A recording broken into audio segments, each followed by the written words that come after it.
बहुत सारे स्टूडेंट इस कंफ्यूजन में रहते हैं कि 100 ड्रेसेस 1 और 100 ड्रेसेस 2 दो अलग अलग कहानियां हैं। एक्चुअल में दोनों कहानियां एक ही है, बस एक पार्ट 1 है, एक पार्ट 2 है। आइए 100 ड्रेसेस पार्ट 1 हम लोगों ने कंप्लीट किया था, जिसमें हम लोगों ने देखा कि कैसे वांडा कंपटीशन जीत जाती है, ड्राइंग कंपटीशन, और सबको मुंह तोड़ जवाब देती है। एक्चुअल में उसके बाद उसकी जो फ्रेंड थी उसे रेग्रेशन होता है और वो लेटर लिखती है, क्योंकि इस पार्ट में क्या होता है कि वांडा स्कूल छोड़कर कहीं दूसरे जगह चली जाती है और उसी में लेटर लिख कर भेजती है इसकी फ्रेंड। आइए सारी कहानी हम लोग वन बाय जानते हैं, एक रफ स्केच में मोटा मोटा आइडिया, ताकि आपको क्वेश्चन आंसर समझने में आसानी हो। उसके बाद हम लोग एक कहानी का वीडियो लेकर आएंगे जिसमें आपको पूरी तरह से कहानी समझ में आ जाएगी। तो आइए अभी हम लोग समझते हैं कि एक्चुअल में क्या क्या हुआ था। ये class 10th English first flight का चैप्टर नंबर 6 है। इसमें कंटिन्यूएशन ऑफ प्रीवियस चैप्टर दिखाया गया है। उसमें कंप्लीट समरी और इंपॉर्टेंट क्वेश्चन आंसर हम लोग व्याख्या करेंगे। जैसे मेन कैरेक्टर्स की बात करें तो इस पार्ट में मेन कैरेक्टर्स पहले तो वांडा पेट्रोनस्की थे, फिर मैडी थी और पेगी थी, और अब आपको मिस मैशन भी मिलेंगे। ठीक है, तो जानते ही हैं कि वांडा कौन थी। तो quite talented humble girl, forgiving nature, सबको माफ करने वाली थी। मैडी सेंसिटिव थी, sensitive and thoughtful, regretted saying silent, और अंदर ही अंदर वो रेग्रेट करती थी जब पैगी इसे परेशान करती थी। पैगी कौन थी? तो clever but teased Wanda, later realise mistake, और बाद में ये मिस्टेक को रियलाइज करती है इस कहानी में। और मिस मैशन कौन होती है? तो टीचर हु गाइडेड स्टूडेंट, जो स्टूडेंट को गाइड करती है, टीचर रहती है मिस मैसन। ठीक है,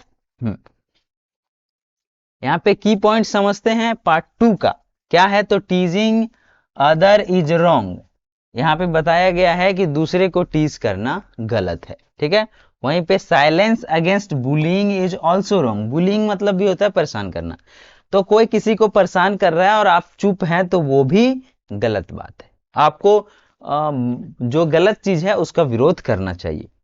तीसरा है true greatness is for giving others, और यहाँ पे दिखाया गया है कि सबसे बड़ी महानता उसी में है कि लोगों को माफ कर देना चाहिए अगर वो माफी मांग रहा है तो। चौथा है talent can shine despite problem. Talent जो है वो प्रॉब्लम रहते हुए भी, समस्या रहते हुए भी वह चमकेगा।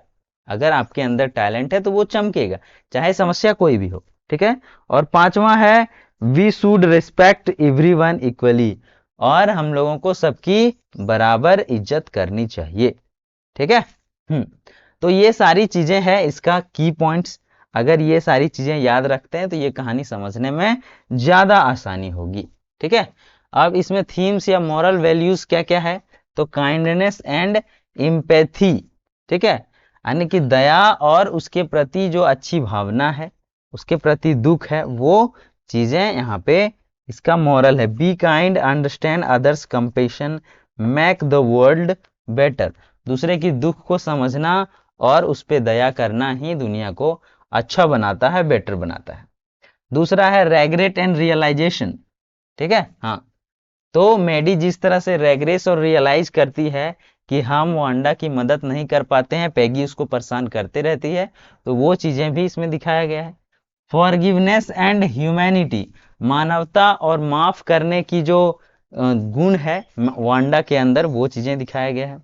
इक्वालिटी एंड रिस्पेक्ट, इसमें दिखाया गया कि सब वी आर ऑल इक्वल्स। ठीक है, every one is important, respect makes every one difference. ठीक है, ये चीजें दिखाया गया है। स्टैंड अगेंस्ट बुलिंग, मतलब कि कोई अगर किसी को परेशान कर रहा है तो आप उसके अगेंस्ट में खड़ा हो जाइए।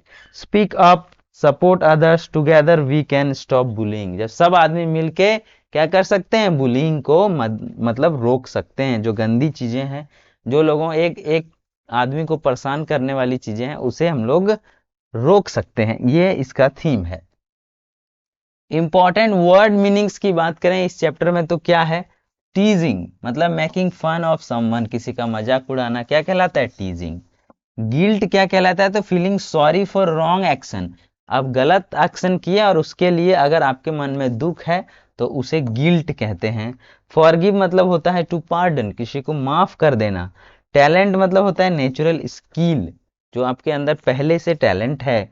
मॉक मतलब होता है टू लाफ एट समवन, किसी पर हंसना, किसी का मजाक उड़ाना मॉक कहलाता है। ठीक है, तो ये कुछ इंपॉर्टेंट वर्ड मीनिंग्स था इस चैप्टर का। अब इंपॉर्टेंट क्वेश्चन आंसर, जो शॉर्ट टाइप क्वेश्चन आंसर है उसे देखते हैं। Why did Maddie feel sad?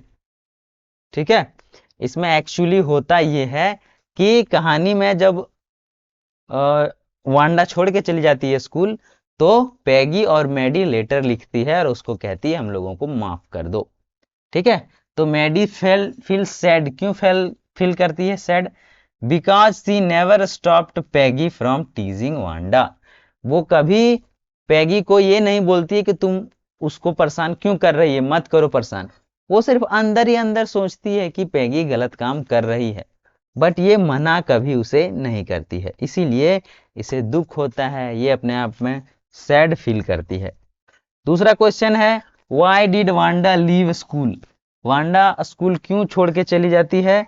तो because student made fun of her name and dresses, उसके नाम और उसके ड्रेस का स्टूडेंट काफी मजाक उड़ाता है, इसलिए वो स्कूल छोड़कर चली जाती है। आगे है, what did Wanda gift to Peggy and Maddie? She gifted them her beautiful drawing. क्या करती है वांडा? जब ये लोग लेटर लिखता है कि हमें माफ कर दो, तो वांडा कहती कि हमने माफ कर दिया और इसलिए हम आपको अपना ब्यूटीफुल जो ड्राइंग है स्कूल में बनाती है 100 ड्रेसेस की ड्राइंग, वो वांडा और पैगी और मेडी को वांडा भेजती है और बोलती कि इसे कबूल करो, हम तुम लोगों को माफ कर दिए हैं और जहां हम जिस स्कूल में अभी पढ़ रहे हैं वो स्कूल बहुत अच्छा है, यहाँ पे सब सपोर्टिव है और मुझे यहाँ पे काफी मन लग रहा है। तो ये चीजें था इसका शॉर्ट क्वेश्चन आंसर। थोड़ा लॉन्ग क्वेश्चन आंसर की बात करें तो how did Peggy and Maddie try to correct their mistake? अब पेगी और मेडी ने जो गलती किया था वांडा के साथ, वो कैसे कोशिश करती है कि हम लोग मिस्टेक को सही कर लें?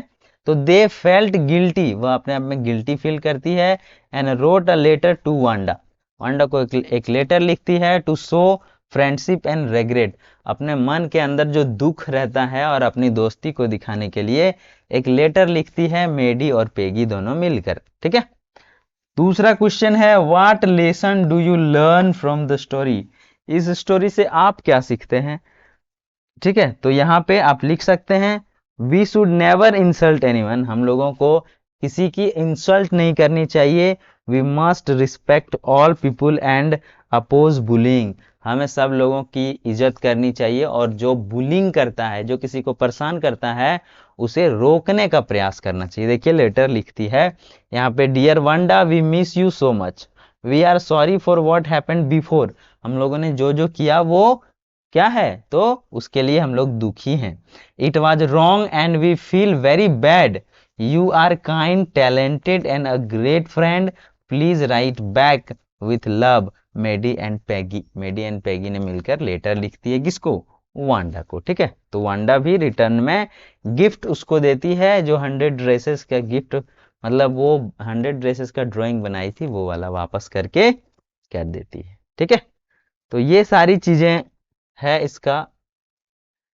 बोर्ड एग्जाम का जो की आंसर्स है या की टिप्स है वो क्या है? तो Wanda was intelligent and talented, ये चीजें आपको एग्जाम में लिख देना है। ठीक है, ताकि जो चेक करने वाले हैं उसे लगे कि नहीं वो कहानी अच्छे से समझ गया है student. Maddie learn courage and kindness, Maddie courage and kindness दिखाती है और लेटर लिखती है, मतलब साहस दिखाती है और उसे लेटर लिखती है।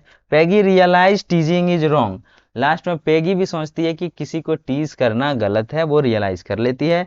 और वांडा फॉरगिव एवरीवन, और वांडा ने सबको माफ कर देती है। A story gives strong moral message, बहुत अच्छा मैसेज देता है स्टोरी कि माफ करना ही सबसे बड़ा गुण है, और जो गलती करता है वो एहसास कर लेता है अपनी गलती की, तो गलती का एहसास करना भी एक मनुष्य का बहुत बड़ा गुण होता है। ये चीजें इस कहानी में दिखाया गया है। वन लाइन रिवीजन की बात करें तो Wanda never return to school, वो फिर जिस स्कूल में चली जाती वहां से वापस नहीं आती है। गर्ल फेल्ट गिल्टी, लड़कियां गिल्टी फील करती है। They sent letter to Wanda, Wanda को वो लेटर लिखती हैं। वांडा फॉरगिव देम काइंडली, और वो फिर वांडा क्या करती है, फॉरगिव मतलब माफ कर देती है।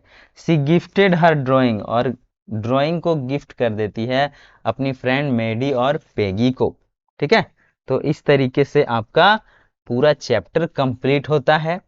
ठीक है, अगर आप ये वीडियो अच्छा लगा हो तो लाइक कर दें, अपने दोस्तों में भी शेयर करें ताकि उनकी भी तैयारी हो सके, और अगर आप चैनल में नए हैं तो सब्सक्राइब भी कर दें। आपका अपना चैनल है एनसीईआरटी फॉर यू। यूट्यूब में किसी को भी अगर बताना हो कि ये चैनल कहाँ से मिलेगा तो @NCERT फॉर यू अगर आप यूट्यूब में लिखते हैं तो बड़ी आसानी से ये चैनल आपको मिल जाएगा। मिलते हैं ऐसे ही एक नए चैप्टर के साथ, एक नए वीडियो के साथ। तब तक के लिए टेक केयर, बाय बाय।